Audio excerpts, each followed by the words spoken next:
হুম আমার হার্টের সমস্যা আছে। হুম হুম হার্টের সমস্যার কারণে আমার হয়তো আপনি যেটা বলছেন হুম নাম্বার 5 যে হার্টের সমস্যার কারণে পা পুরা আসতে পারে। হুম।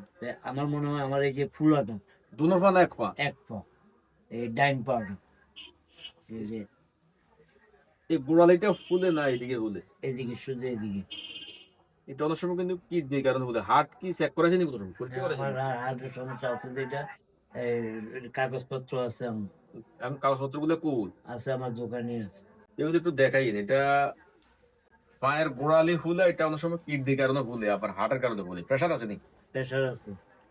প্রেশারের ওষুধ কি খান? প্রেশার ওষুধ মানে এই যে প্রায় 6 মাস ধরেই বন্ধ। আবার প্রেশারের ওষুধ অ্যামলোডিফিন দীর্ঘদিন খাইলেও কিন্তু এরকম পা ফুলে। আমার এই যে 6 মাসের উপরে বন্ধ। তাহলে আপনার ওই কাগজপত্র গুলা দেখাই।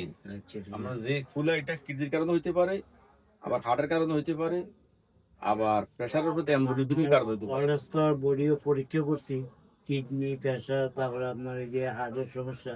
আমার রিপোর্ট আসছে শুধু হার্টের সমস্যা। কাঁচা লবণ খান নেই? না, কাঁচা লবণ খানা বন্ধ হবে কাঁচা লবণ খাইন না? না, কাঁচা লবণ খানা বন্ধ দেখতে প্রায় 2 বছরের মতো। কাঁচা লবণ খাইন না, আর সবসময় লেবুর পানি খাইন, ওই লেবুর যে রস। আপনার রাত্রে যখন ঘুম বালিশের তলে ঘুম গেলে হুম। সকালবেলা আবার আপনার লেভেল সমান হয়ে যাবে। কোনো কোলেস্ট্রল বেশি আছে নি? রক্ত চর্বি বেশি আছে নি? এটা বলতে পারবো না। এটা যে আপনার আপনার কাগজপত্র গুলো দেখাই, দেখাই দেখা। রক্ত ঠিক আছে নাকি? রক্ত ঠিক আছে? ঠিক আছে।